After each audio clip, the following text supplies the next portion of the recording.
A word of warning, over the next 5 minutes you'll develop a craving for ice cream.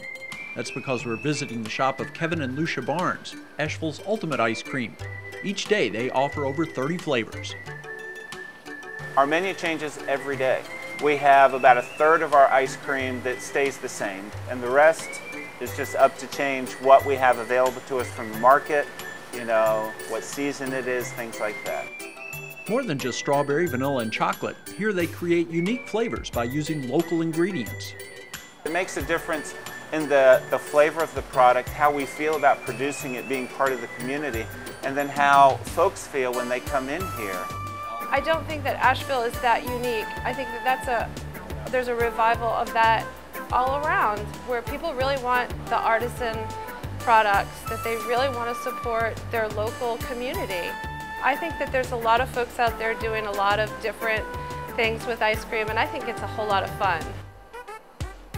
The menu here reflects not only what is grown in local fields, but other regional tastes as well. That is the Black Mocha Stout, which is made with the locally brewed Highland Brewing Company Black Mocha Stout. It's the beer ice cream.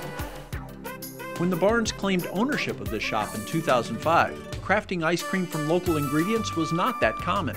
There was not as much in the consciousness of the community and also of what was happening here of using local products. That's our fresh South Carolina peach, made with fresh peaches from South Carolina. Now it seems only natural to incorporate local products.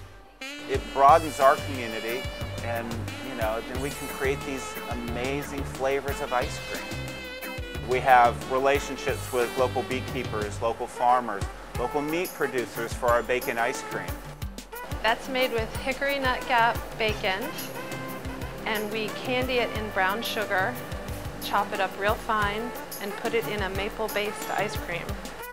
Just as restaurants have found success sourcing ingredients locally, so have ice cream shops.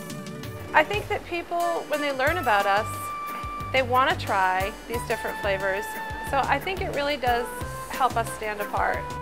We have a blackberry honey, and this is made with local blackberries and Haw Creek honey. It turns out that ice cream is a suitable form for a wide variety of flavors. Kevin comes up with lots of different ideas, and sometimes I'll say, I don't know about that one, and then I'll taste it, and it's really delicious. It's just the things that are natural companions, and we just create it in an ice cream form. That's the sweet corn ice cream, and we made that for Officer Rosie, who's from Puerto Rico, and she said that's the kind of ice cream she had when she was a kid. Consumers are even willing to try and accept flavors that are not sweet at all. In the springtime, we did a goat cheese, a local goat cheese with roasted ramps, which are a local wild onion, and made that into an ice cream, and it sold wonderfully. It was amazing. That's the blueberry ice cream made from fresh blueberries from our local Imladris farms. While most ingredients have worked, some have not. I tried to do something like with a hot sauce, and the vinegar just didn't agree with what I was trying to do. I just couldn't make it work. Kevin and Lucia came to own an ice cream shop after working separately in the human services field. We really wanted to do a business together. We didn't want to buy a restaurant, and this seemed like a nicer way in. And we saw this business for sale, and we talked about it and decided that it would be a good option. They decided to develop recipes, not just with local ingredients, but with a philosophy of allowing whatever ingredients were used to come through in the finished product. It doesn't feel like a fabricated flavor, like the strawberry really tastes like strawberries. Because of the amount of ice cream that is made here, machines are employed, but they try to keep it as close to homemade as possible. Whether you're, turning a machine on to have it make it for you, or you're turning the crank, the mechanics of it are all the same, the physics are all the same. Ultimate Ice Cream has developed a following. On top of selling directly to consumers, the Barnes have also forged relationships with numerous local restaurants.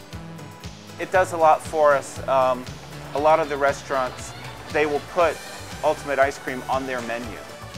It's great because I get to work with some of the chefs in these restaurants. They say, I'm coming up with this dessert, what could you do to match it? As with the pumpkin ice cream being made here, the fall just means more seasonal flavors on the menu. After the holidays are over, business might slow down, but that's when new flavors are developed. The winter time is our time to play because that's when it's not busy here. So that's when we do a lot of our recipe creation. Ultimate Ice Cream has 3 locations in Asheville, but more expansion of some sort could be ahead. Packaging the product to sell in groceries and stores is likely to come soon. I think our locations are enough for right now, but I do want to grow. I don't think we'll stay stagnant. I can't envision it being in every grocery store, but in specialty stores and things like that, gourmet shops, we're doing some of that right now, and that's what I would like to expand on. And of course, more flavors will be coming soon too. I've not had an ice cream with a smoked element to it. I can't fully articulate it yet, but I know what I want it to taste like.